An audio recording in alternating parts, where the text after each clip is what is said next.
দিনটি ছিল সোমবার, অক্ষয় তৃতীয়ার দিন। ভেবেছিলাম আগের দিন পুজো করব, কিন্তু কারণবশত হয়নি। সেই কারণেই সকাল সকাল পুরোহিত মশাইকে ডেকে নিই। আর ওই 7:30টার মধ্যে আমাদেরকে পুজোটা শেষ করতে হবে তিথি অনুযায়ী। সেই কারণে এত তাড়াহুড়ো। তো পুজো শুরু হয়ে গেছে অলরেডি। তখন বাজে ওই 6টা কি 6:30। তারপর এদিকে আমি ঠিক করলাম যে একটু যজ্ঞ হবে, কারণ যজ্ঞটা না হলে কেমন একটা পুজোটা অসম্পূর্ণ থেকে যায়। তারপর পুরোহিত মশাইকে রিকোয়েস্ট করাতে উনি বলল ঠিক আছে, করে দিচ্ছি। এরপর এলো সিন্নি মাখার পালা।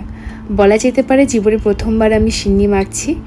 এর আগে সুযোগ বা সেই সৌভাগ্য আমার হয়নি সিন্নি মাখার, বা মা ঠাকুমারা ঠিক কীরকমভাবে করে এসেছেন সেটাও আমার কখনো দেখা হয়নি। সেই সুযোগটা হয়তো পেয়েছি, কিন্তু ওই ছোট্ট থাকতাম, কখনো সবসময় মেতে থাকতাম সব কিছুতে, সেইভাবে অত ধ্যান দিয়ে কখনো কিছু দেখা হয়নি।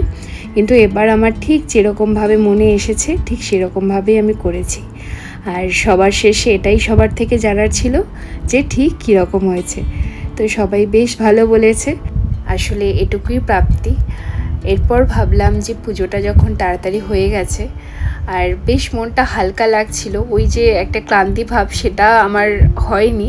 সেই কারণেই ভাবলাম যে আমি আজকের জিমটাকে একদম স্কিপ করব না, কারণ বেশ কিছুদিন থাকছি না এখানে।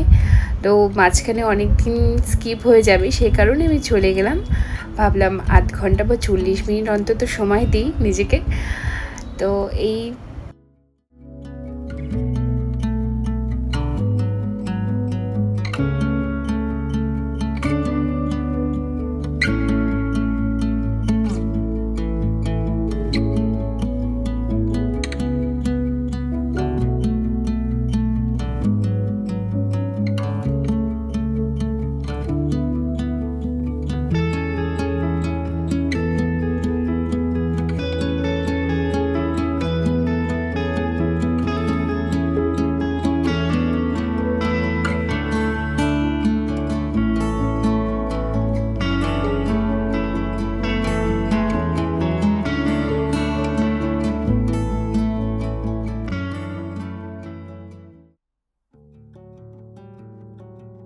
এরপর বাড়িতে এসে ভাবলাম আমিও একটু প্রসাদটাকে খেয়ে দেখি, নিজের হাতের বানানো প্রসাদ কীরকম হয়েছে।